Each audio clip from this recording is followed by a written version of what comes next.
Magandang araw po sa inyo lahat mga kaibigan. Dito po tayo ngayon sa Tanawan, Paser Masbate, sa lugar nila ni Juvenil Bulandrina at ni Jose Bobby Ilanan, kung saan may kuweba po tayo na puntahan rito at pasukin. Kasama po tayo sa tatay ni Juvenil at ipapakita ko rin sa inyo kung ano po yung magagandang talawin dito sa Tanawan. Yung mga kuweba rito na nakatago. Kasama pala natin ngayon si The Bad Boy ng Kawayan Masbate, si Ruben Padilla ng Kawayan Masbate. Panoorin nyo rin yung kanyang video, YouTube channel, Ruben Padilla ng Kawayan Masbate. Suportahan nyo po yan mga kaibigan, sapagkat gusto rin niya na makatulong sa darating mga araw.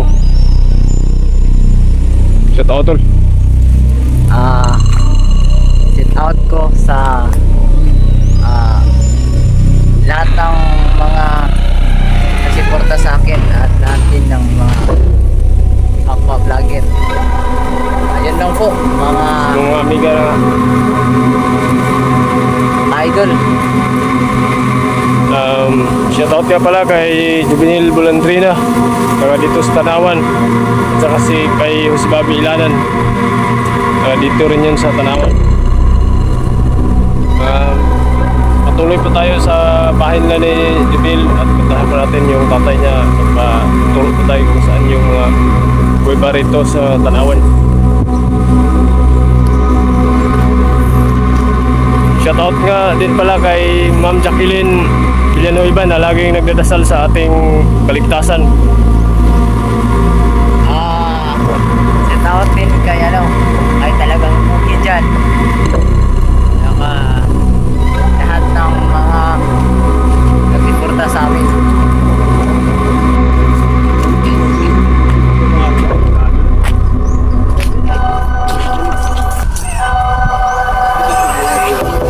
Pinakabuklangon dito sa Tanawan niya. Saan na banda? Ano yung butura ay? Ano butura? May tangke? Saan niya?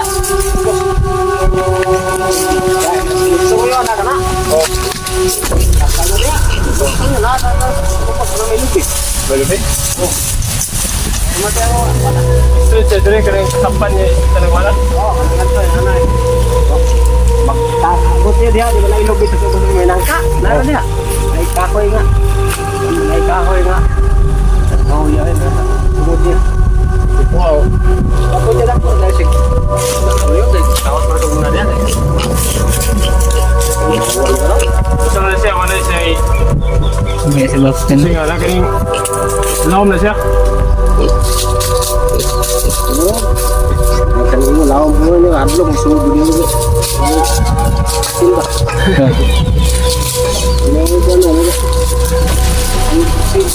Kuha sa ulo dia. Nagsunan na sudra boss. Amo to say sudo kuha sa una mo gikuan dia. Kuno mo ni ima sayaw bitaw. Bali sayaw. Oh, kaning kabyaw. Ano di mo nagtangke rayo? Ha? Ano di mo nagtangke? Oh, ano na sa kaning kabyaw kita kuno sa. Lalo ka daw? Sa plan. Dugay na gihimog tangke? Ya. Yo, makabot lagi. Nagtutup tubig bariyo ba? Supply. Supply dia. Makabot. Kakutob dia kanang sukaan niya. Wait, tubig ng gawas. Ya, dia di kedua, bebas padayon ba? Dili perminting tubod mo. Asan po na nagbuhag source sa tinublan sa tubig? Terus buntod? Ya rapon sa kanang ubos na dai na mga kanang himong malig dia sa what? Makina. Ya. Ara dia. Ya, mo lagi mahubas dili kayo daghan tubig ba? Yun yung tinublan. Tapos mo.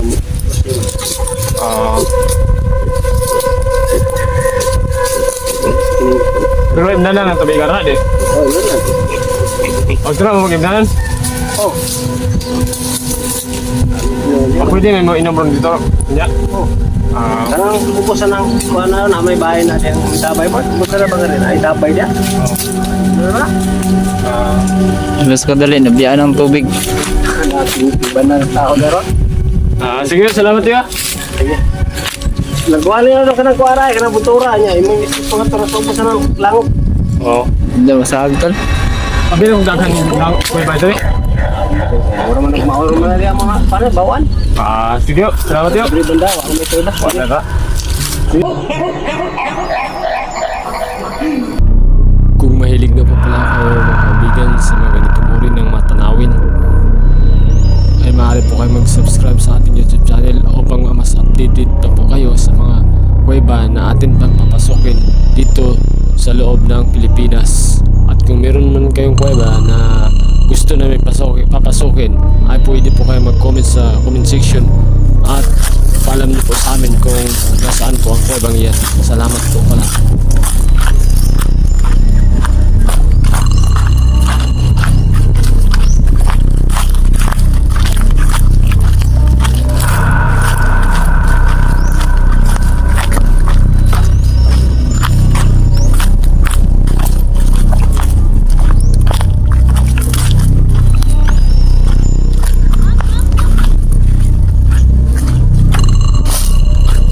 Ganda po talaga ng view rito mga kaibigan sa Tanawan.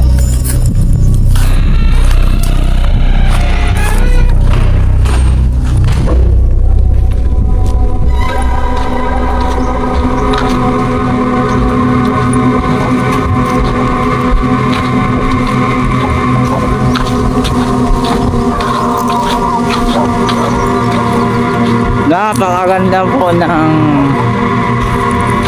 lugar na ito, mga ka-idol ng masa.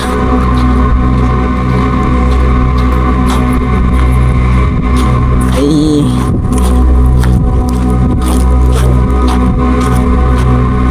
nadaanan po kami dito na bahay po na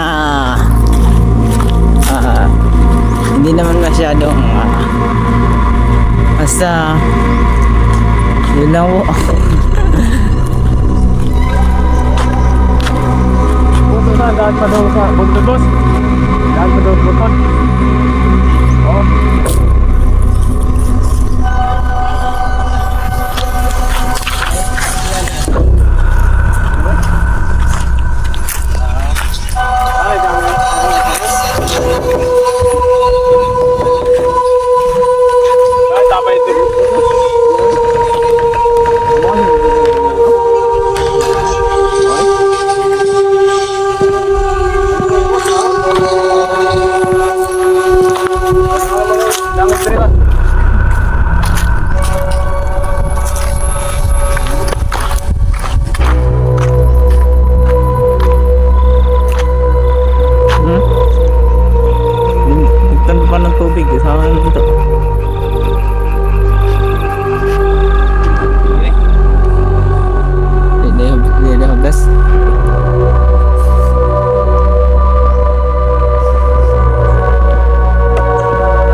Sudanan. Naman. Kena. Ito sudanan.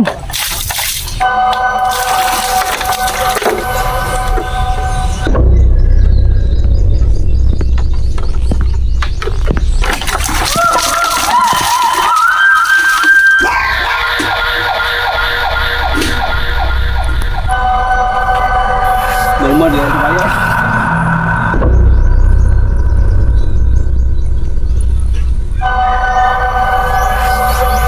Dito tuloy.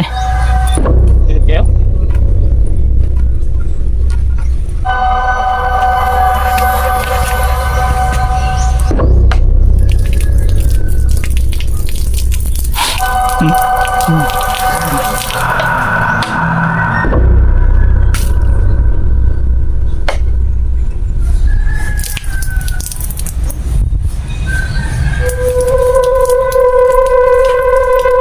Iman mental. Imanan. Di, minum lo. Oh, ikan na ini. Ilang lang.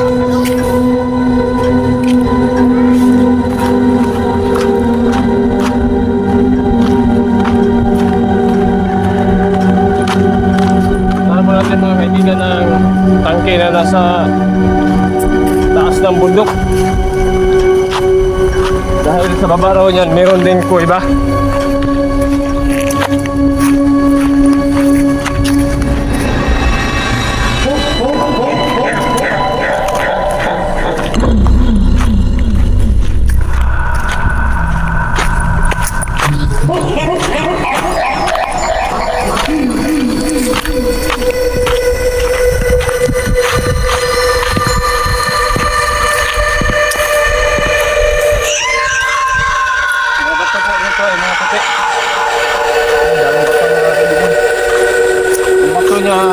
Pareha tulad sa batong sa puro, dahil magka kabiling to tanawan sa puro.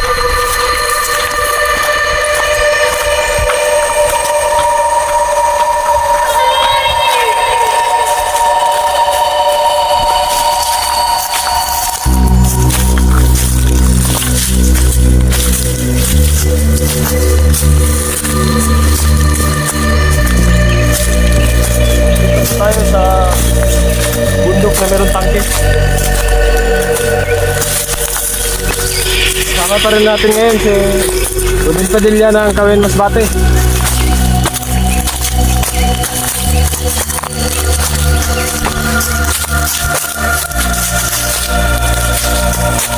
Pansin po natin mo na mataas din pala ang bundok na to.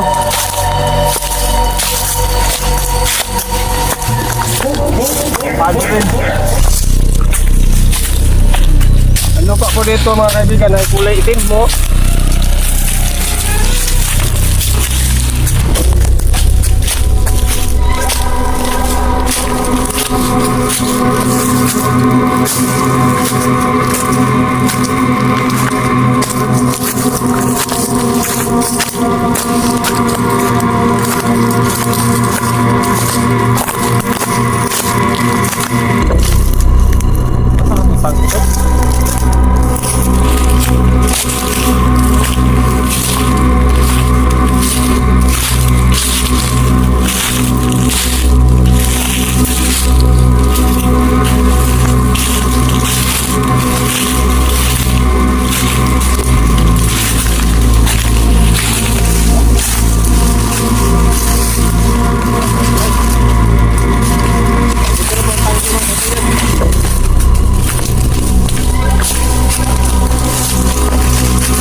Ito na po ang tangke.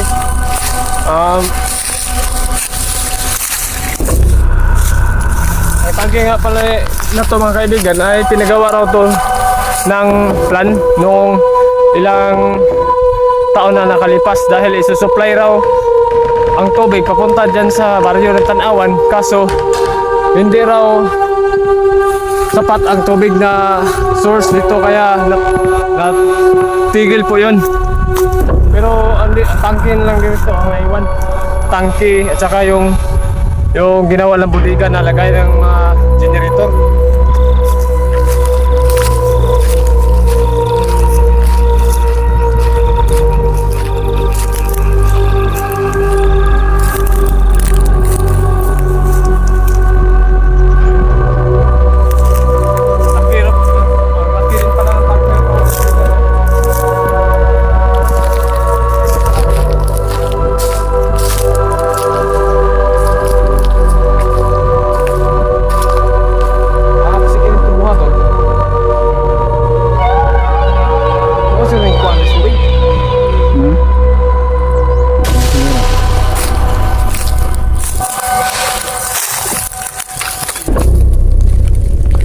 Asa man ta?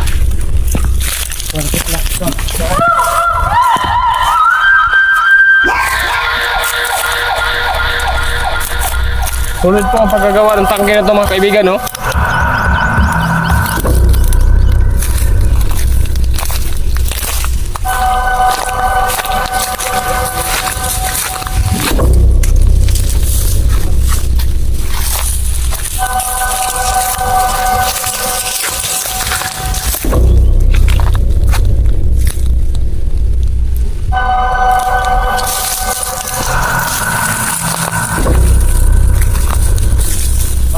nga pala mga kaibigan, ang sinabi nila na kuweba.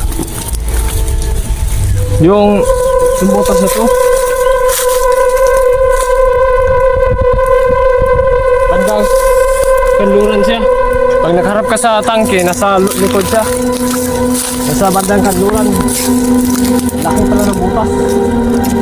Kaso sayang. Oh. Kasi takpa na siya.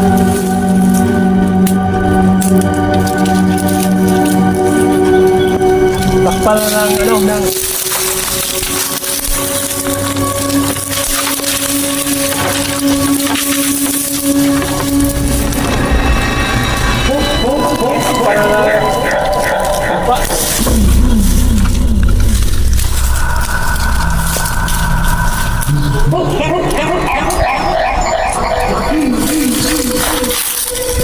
okay, ito na lang bukas ng burger na to.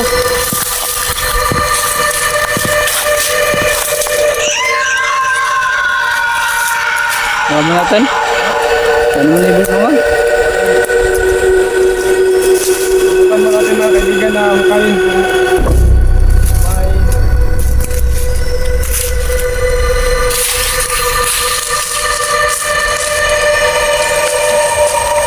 kaya ako ito.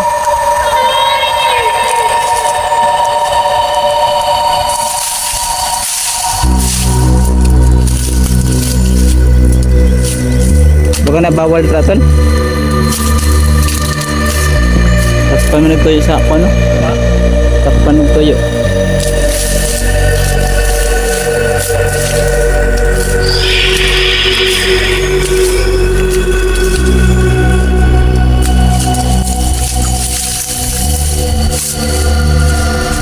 Takpan ba mga kaibigan ang butas ng kuwebang ito?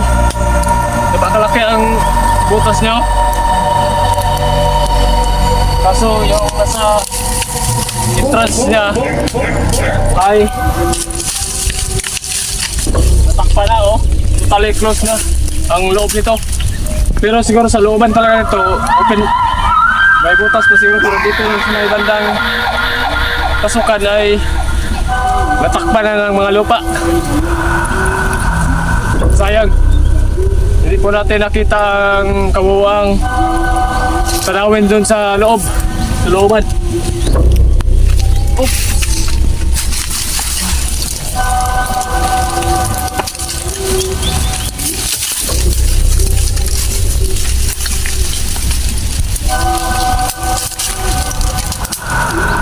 Ang harapan pala ng kuwebang ito, yung nasa bandang silangan ay yun ang ginawa nila ng tangke.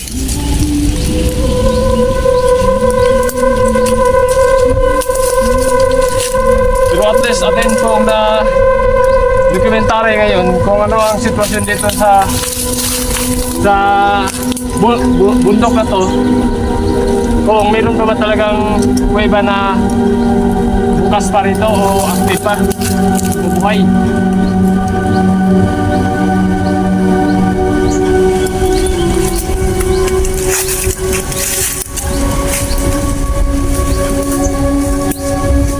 Ang kuweba pala ito mga kaibigan ay pinagbubukan ito ng ilang taon na nakalipas dahil sabi-sabi nila may ginto ito, kaya hinukay ng mga naghukay rito.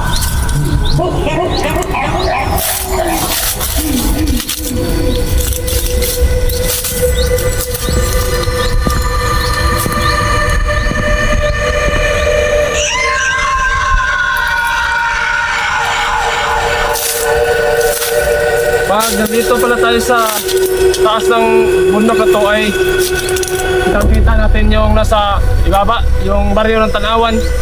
Kitang-kita pati ang baryo ng Puro. Makikita rito ang tuktok pala nito ay malapad na pinatatayuan ngayon ng tangke. At saka ang pinakatuktok nito, narito ang bunga ng kuweba nakalagay.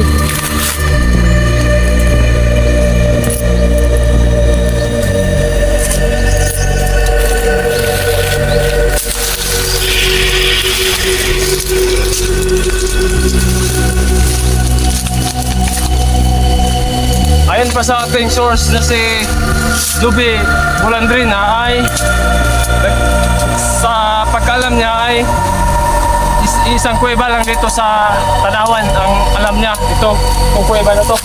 Ang butas po niya ay napunta doon. Kaso natakpa na siya. At ang harapan ng kuweba nito, papuntang silangan ay kung saan ang tangke doon nakatayo sa harapan niya. Papuntang silangan. Okay na po mga kaibigan. At least nakita niyo po ang sitwasyon dito sa Tanawan, Barangay Tanawan. Tanawan, Placer, Masbate.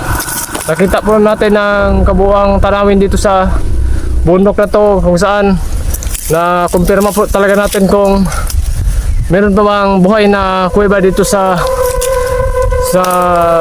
baryo ng Tanawan, sa tuktok ng bundok na to na kinatatayuan ngayon ng tangking iyon.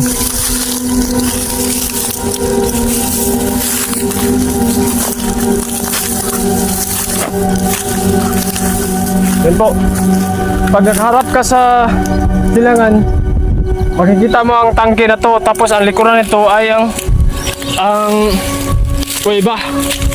Yan ang kuweba sa bandang kanluran. Tapos ang bandang silangan naman, dito nakatayo ang tangke na ginawa nila.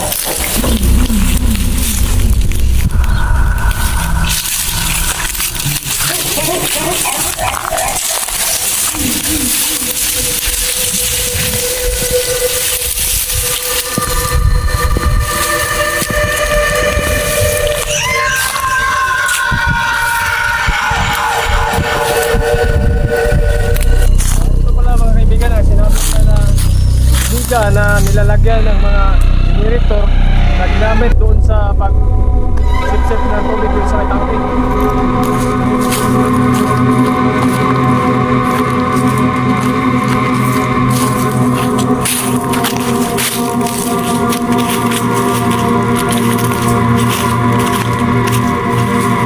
Kung mapapansin po natin, malapit sa may tangke na sa may budiga na to na nilagyan ng mga generator. Yan, malapit dito. Pag nakaharap ka dito papuntang silangan ay sa bandang kanan dyan may bato na malaki. Ito po, bato na malaki.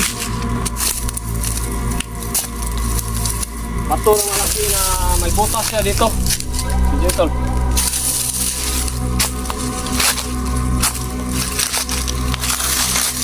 So ang butas niya mga kaibigan, no? Butas ng bato na to. Yan.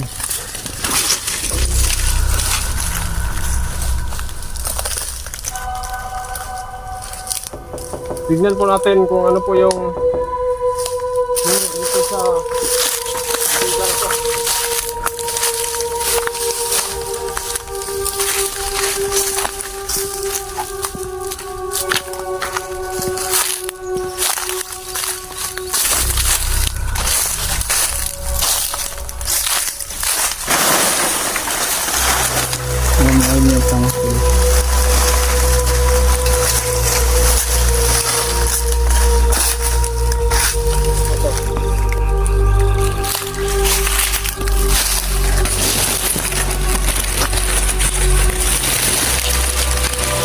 Nabidyohan ko doon.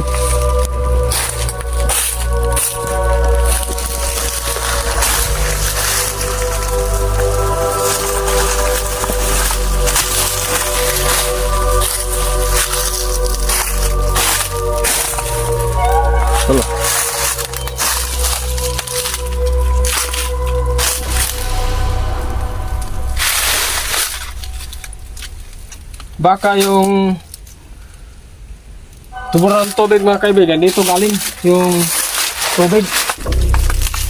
Dito ang tubig, tapos sinisip-sip ng mga generator papunta dun sa may tangke para i-supply sa buong baryo ng Tanawan raw noong ilang taon na nakalipas. Ngunit hindi raw sapat ang tubig na isusupply sa sa buong Tanawan kaya natigil yun. Kaya ang naiwan na lang natira itong bodega na nilagyan nila ng generator at saka yung tangke dun sa itaas ng bundok. Tignan po natin kung ano po yung laman dito sa bodega na to.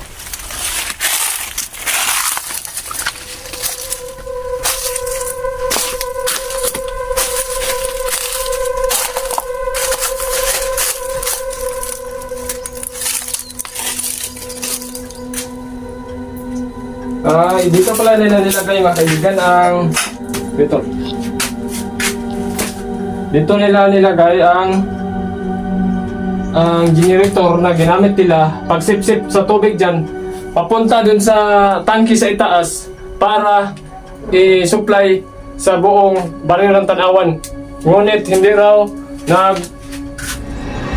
hindi kasya ang tubig o hindi sapat ang source ng tubig para i-supply sa buong baryo ng Tanawan, kaya ngayon ay hindi na nag-operate ang tangke na yan dahil inabandona na po nila.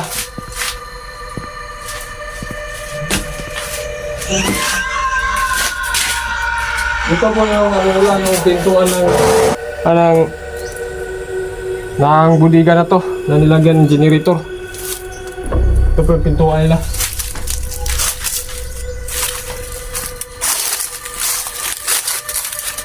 Napansin po natin na ang bodega na to ay nakabakod po siya ng pader po. Pader na may poste at saka may barbwire na nakalagay. Screen siya. Malaki na screen. Siguro malaking ginastos rin ito dahil talagang pinagkukulan to ng mga materialis na tubo at saka yung flat bar na steel bar.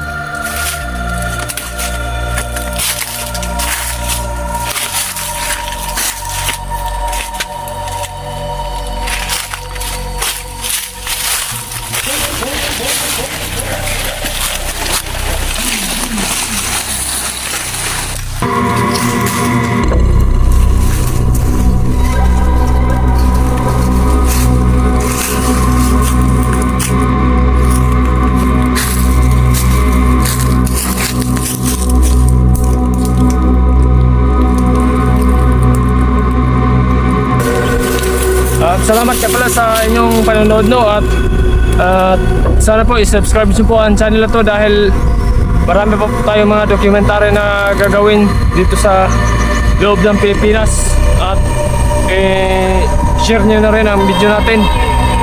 Salamat ka pala sa inyong lahat at purihin ng Diyos at ipagtatanggol ang mga inapi. Ulitin ko po, kasama nga pala natin ngayon ang ating videographer ngayon na si Ruben Padilla ng Kawayan Masbate. Siya po ang ating videographer dahil magaling po yan mag-video si Ruben Padilla ng Masbate.